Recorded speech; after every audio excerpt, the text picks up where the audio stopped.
الله تعالی چې د خپل حکیم بندګانو سره محبت کو پیار کو پیغمبر علیه الصلاۃ والسلام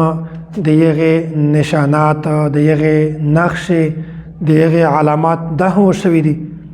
الله تعالی د میشتو ټول ته د شی اوصاف اختیارول توفیق نصیب کو او داسې چې کیمه بندګانو سره الله تعالی بغض کو الله تعالی ته ندی خوش نفرت ور سره کو پیغمبر علیه الصلاۃ والسلام د یغه علامات د یغه نشانات د بیان کړی دي نو په چار دو چې میجه ش اوصاف اختیار کی د الله تعالی په محبوب بندګون کې شامل شي او میجه د غلط اوصاف نه زون بچ کی چې میجه د الله تعالی مبغوض ترین خلق نشي جوړ او دا روایت په جامع ترمذی کې حضرت ابو ذر رضی الله تعالی عنه دا روایت نقل شوی دی چې رسول الله صلی الله علیه وسلم فرمایي ثلاثه يحبهم الله وثلاثه يبغضهم الله درې کسان داسې چې الله تعالی د یغه سره محبت کو درې کسان داسې چې الله تعالی د یغه سره نفرت کو د یغه سره محبت نکو فاما الذين يحبهم الله فرجل اتى قوما فسالهم بالله چې هغه درې کسان سره چې کیم الله تعالی محبت کو پاغه کې اول کس هغه دی چې دای یو قوم تروشي او په یغه وخت کې دای د الله تعالی په نوم باندې د یغه نه د سول مطالبه وکړي نو اول کس کیم دی هغه تفصیل درته بیانوم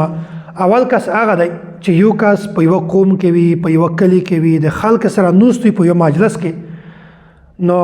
یو سول کوین کایروشي سولګار روشي هغه دغه خلک نه مطالبه وکړو چې زه د توس نه د رشتہ داري د ګاونډي توبې د تعلق په وجه باندې هیڅ شي نه غواړه د الله په نوم باندې متشا راکړي د الله تعالی په نوم باندې د مو ضرورت پیرا کړي په دغه وخت کې د کوم ټول انکار ورته وکړو صرف د یو کس روشي هغه په پټه باندې د سولګر ضرورت پیرا کو د سول کوین کې تصویر کو صرف د تعلق په وجه نه صرف د الله تعالی د نوم په وجه باندې قسم ورته پیش کو هغه د یو ضرورت پیرا کو نو د داسې عمل په وجه باندې دغه انسان د الله تعالی محبوب ترین انسان جوړ شوی دی ویسا په ځین کې دا خبره چې الله تعالی محبوب ترین انسان ویل جوړ شوی دی څو خبرې دي اوله خبره خدا دو چې دغه انسان په پټه باندې صدقه وکړه په جواته باندې صدقه نه ورکړي چې د قوم الدلوي یا نور خلق الدلوي نه صرف الله ته پته و او دغه سولګر ته پته و چې دغه انسان دغه سولګر ته صدقه ورکړي په پټه باندې صدقه ورکړه اسه خود صدقه د زیات فضایل دي موجم الاوسط کې دا یو روایت چې کیم سره په پټه باندې صدقه ورکوي د الله تعالی غصه سړوي هغه پټه باندې صدقه ورکول هغه صدقه د الله تعالی غصه سړوي نو هغه سړی بختور دی خوش نصیبه انسان دی چې الله تعالی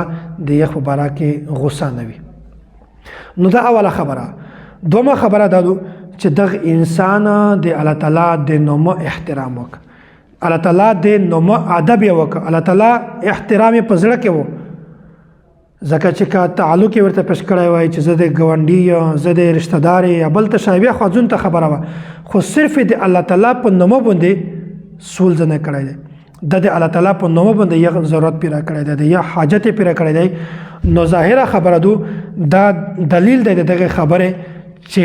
الله تعالی نوم عظمت دغه انسان په زړه کې و او چې چا په زړه کې د الله تعالی د نوم عظمت وي د الله تعالی د نوم سره محبت کو پیار ور سره کو نو بیا الله تعالی د یو انسان سره محبت کو نو دغه د الله تعالی د نوم په وجه باندې صدقه ور کړی او پټه باندې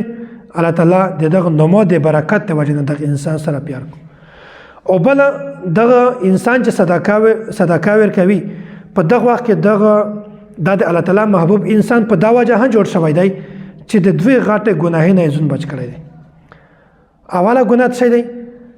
چې د دغه سولګر عزت نفس نه دی مجروح کړی کچیره دغه چا څه نه وای ور کړی دغه سه مایوس تلای وای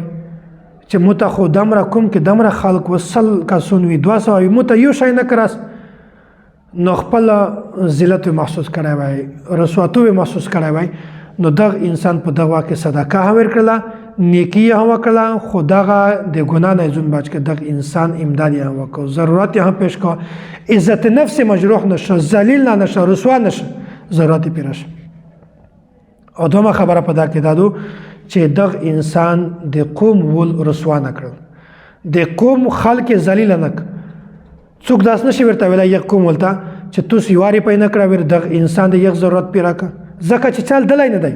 په پټه باندې صدقه ور کړل د یخ کومول ته سوک په غور نشي ور کولای د کومول ذلیل نه کړل رسوای نه کړل د سړی د کومول هم باج کړل غریبي هم باج کړل غریب ته ګیلا نه ودرېدل د کومول ته ګیلا نه ودرېدل دغه وجنه دغه انسان دا عمل د خالص د الله تعالی د رضا د پوره دی نو په دغه عمل په وجبونه دغه انسان د الله تعالی محبوب انسان جوړیدای شي نو په چارو چې میشتو څه صلاحیت خاصیت د اختیار کی یغه په وجبونه میش د الله تعالی محبوب خلق جوړ شي او میش د بد چارې نه د غلطي کورنه دغه نه میشزون بچ کی چې میش د الله تعالی د مبغوث ترین خلق نه میشتو خپل ځون په حفاظت